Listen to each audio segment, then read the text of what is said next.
S ಈಗೊಂದು breaking news ಬರ್ತಾ ಇದೆ, ನೋಡ್ಕೊಂಡು ಬನ್ನಿ.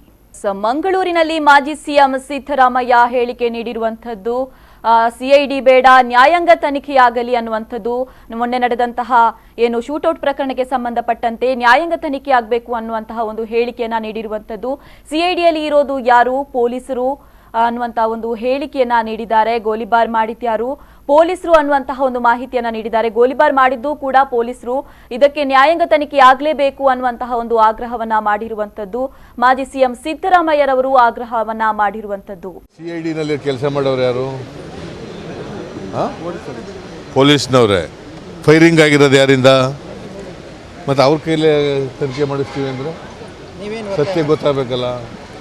ನಾನೀಗಾಗಲೇ ಒತ್ತಾಯ ಮಾಡಿದ್ದೀನಿ, ಜುಡಿಷಿಯಲ್ ಪ್ರೋಬ್ ಆಗಬೇಕು, ನ್ಯಾಯಾಂಗ ತನಿಖೆ ಆಗಬೇಕು. Sitting judge of the high court, sitting judge of the ಹೈಕೋರ್ಟಿಂದ ಜುಡಿಷಿಯಲ್ ಪ್ರೋಬ್ ಆಗಬೇಕು, ಅದನ್ನು ಮಾಡಬೇಕು ಅಂತೇಳಿ ನಾನು ಒತ್ತಾಯ ಮಾಡಿದ್ದೀನಿ. ಈಗಲೂ ಒತ್ತಾಯ ಮಾಡ್ತೀನಿ, ಮುಂದೇನೂ ಒತ್ತಾಯ ಮಾಡ್ತೀನಿ, ಅಸೆಂಬ್ಲಿ ಬಂದಾಗಲೂ ಕೂಡ ಒತ್ತಾಯ ಮಾಡ್ತೀನಿ.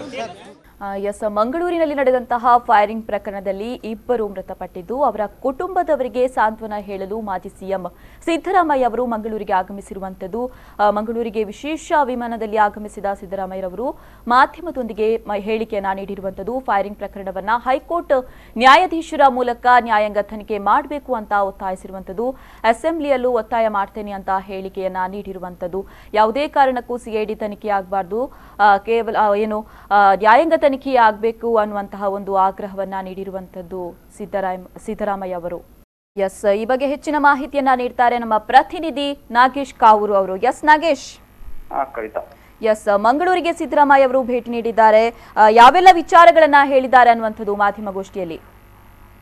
ಈಗಾಗಲೇ ಮಂಗಳೂರಿಗೆ ಆಗಮಿಸಿದ ಸಿದ್ದರಾಮಯ್ಯ ಅವರು ಗೋಲಿಬಾರ್ ಪ್ರಕರಣವನ್ನು ಸಿಐಡಿ ತನಿಖೆ ಮಾಡುವುದಕ್ಕಿಂತ ನ್ಯಾಯಾಂಗ ತನಿಖೆ ಮಾಡಬೇಕು. ಯಾಕೆಂದ್ರೆ ಸಿಐಡಿ ತನಿಖೆ ಮಾಡುವುದು ಯಾರಂದ್ರೆ ಅಲ್ಲಿ ಪೊಲೀಸ್ ಅವರು ಇರುತ್ತಾರೆ, ಅವರಿಂದ ಯಾವ ರೀತಿ ಸತ್ಯಾಂಶ ಬರಲ್ಲ. ಹಾಗಾಗಿ ನಿವೃತ್ತ ನ್ಯಾಯಾಧೀಶರಿಂದ ಮಾತ್ರ ಈ ಒಂದು ತನಿಖೆ ಆಗ್ಬೇಕು, ಅಂದ್ರೆ ನ್ಯಾಯಾಂಗ ತನಿಖೆಯಿಂದ ಮಾತ್ರ ಸತ್ಯಾಂಶ ಬರುತ್ತೆ ಎಂಬ ಒಂದು ಮಾತನಾಡುವ ಮೂಲಕ ಸಿಐಡಿ ತನಿಖೆ ಒಪ್ಪುವುದಿಲ್ಲ, ನ್ಯಾಯಾಂಗ ತನಿಖೆಯಿಂದ ಮಾತ್ರವೇ ಸತ್ಯಾಂಶ ಬರುತ್ತೆ ಎಂಬ ಒಂದು ಒತ್ತಾಯವನ್ನು ಕೂಡ ರಾಜ್ಯ ಸರ್ಕಾರಕ್ಕೆ ಒತ್ತಾಯಿಸಿರುವಂತದ್ದು. ನ್ಯಾಯಾಂಗ ತನಿಖೆಯಿಂದಲೇ ಈ ಪ್ರಕರಣ ಒಂದು ತನಿಖೆ ಆಗ್ಬೇಕೆಂಬ ಒತ್ತಾಯವನ್ನು ಕೂಡ ಮಾಡಿರುವಂತದ್ದು. ಅಂದ್ರೆ ಈಗಾಗಲೇ ರಾಜ್ಯ ಸರ್ಕಾರ ಸಿಐಡಿ ತನಿಖೆಗೆ ಒಪ್ಪಿಸಿರುವಂತದ್ದು ಈ ಪ್ರಕರಣವನ್ನು. ಆದ್ರೆ ಸಿದ್ದರಾಮಯ್ಯ ಮಾತ್ರ ಈ ಪ್ರಕರಣವನ್ನು ನ್ಯಾಯಾಂಗ ತನಿಖೆ ಮಾಡ್ಬೇಕೆಂಬ ಒತ್ತಾಯವನ್ನು ಇವತ್ತು ಮಂಗಳೂರಿನಲ್ಲಿ ಮಾಡಿರುವಂತದ್ದು. ಆದ್ರೆ ಇವತ್ತು ಕೆಲವೊಂದು ಉಲ್ಲೇಖವನ್ನು ಮಾಡಿರುವಂತದ್ದು, ಅಂದ್ರೆ ಕಲ್ಲಡ್ಕ ಪ್ರಭಾಕರ್ ಭಟ್ ವಿರುದ್ಧ ಕೂಡ ವಾಗ್ದಾಳಿ ನಡೆಸಿರುವಂತದ್ದು ಇವತ್ತು. ಯಾಕೆಂದ್ರೆ ಕಲ್ಲಡ್ಕ ಪ್ರಭಾಕರ್ ಇಂದಲೇ ಇವತ್ತು ಶಾಂತಿ ಭಂಗ ಆಗುತ್ತೆ, ಜಿಲ್ಲೆಯಲ್ಲಿ ಅಶಾಂತಿ ಆಗುತ್ತೆ. ಹಾಗಾಗಿ ಅವರ ವಿರುದ್ಧ ಈಗಾಗಲೇ ಕೆಲವೊಂದು ಪ್ರಕರಣ ದಾಖಲಾಗಿದೆ. ಅವರನ್ನು ತಕ್ಷಣವೇ ಬಂಧಿಸಬೇಕು. ಅಂದ್ರೆ ಮೊನ್ನೆ ತಕ್ಷಣ ಅವರ ಕಲ್ಲಡ್ಕ ಶಾಲೆಯಲ್ಲಿ ಪೌರತ್ವ ಅಂದ್ರೆ ಯಾವುದು ಕೆಲವೊಂದು ವಿಷಯಗಳ ಬಗ್ಗೆ ಘಟನೆಯ ಬಗ್ಗೆ ಇತ್ತು, ಆ ಪ್ರಕರಣ ವಿರುದ್ಧ ಅಂತ ಹೇಳುವ ಕಲ್ಲಡ್ಕ ಪ್ರಭಾಕರ್ ಅವರನ್ನ ಬಂಧಿಸಬೇಕೆಂಬ ಒತ್ತಾಯ ಕೂಡ ಇವತ್ತು ಮಂಗಳೂರಲ್ಲಿ ಸಿದ್ದರಾಮಯ್ಯ ಮಾಡಿರುವಂತದ್ದು.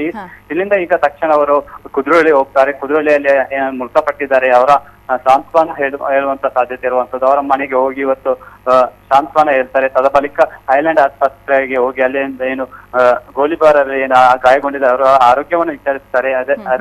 ಅದೇ ರೀತಿ ಯುನಿಟಿ ಹಾಸ್ಪಿಟಲ್ ಇವತ್ತು ಮಾಜಿ ಮೇಯರ್ ಅವರು ಕೂಡ ಅಶ್ರಫ್ ಅವರ ಒಂದು ಚಿಕಿತ್ಸೆ ಒಳಪಟ್ಟಿದ್ದಾರೆ, ಅವರನ್ನು ಕೂಡ ಮಾತನಾಡಿಸುವ ಸಾಧ್ಯತೆ. ಒಟ್ಟಾರೆ ಇವತ್ತು ಮಂಗಳೂರಿನಲ್ಲಿ ಸಿದ್ದರಾಮಯ್ಯ ಇತ್ತು ಕೆಲವೊಂದು ಮಾಹಿತಿಯನ್ನು ಕಲೆ ಹಾಕ್ತಿರುವಂತದ್ದು. ತದಬಳಿಕ ಏನು ಆ ಮಾಹಿತಿಯನ್ನು ಕಲೆ ಮಾಡಿಕೊಂಡು ವಿಧಾನಸಭೆಯಲ್ಲಿ ಇದರ ಬಗ್ಗೆ ಪ್ರಸ್ತಾವನೆ ಮಾಡ್ತೇನೆಂಬ ಒತ್ತಾಯವನ್ನು ಕೂಡ ಇವತ್ತು ಸಿದ್ದರಾಮಯ್ಯ ಅವರು ಮಾಡಿರುವಂತದ್ದು.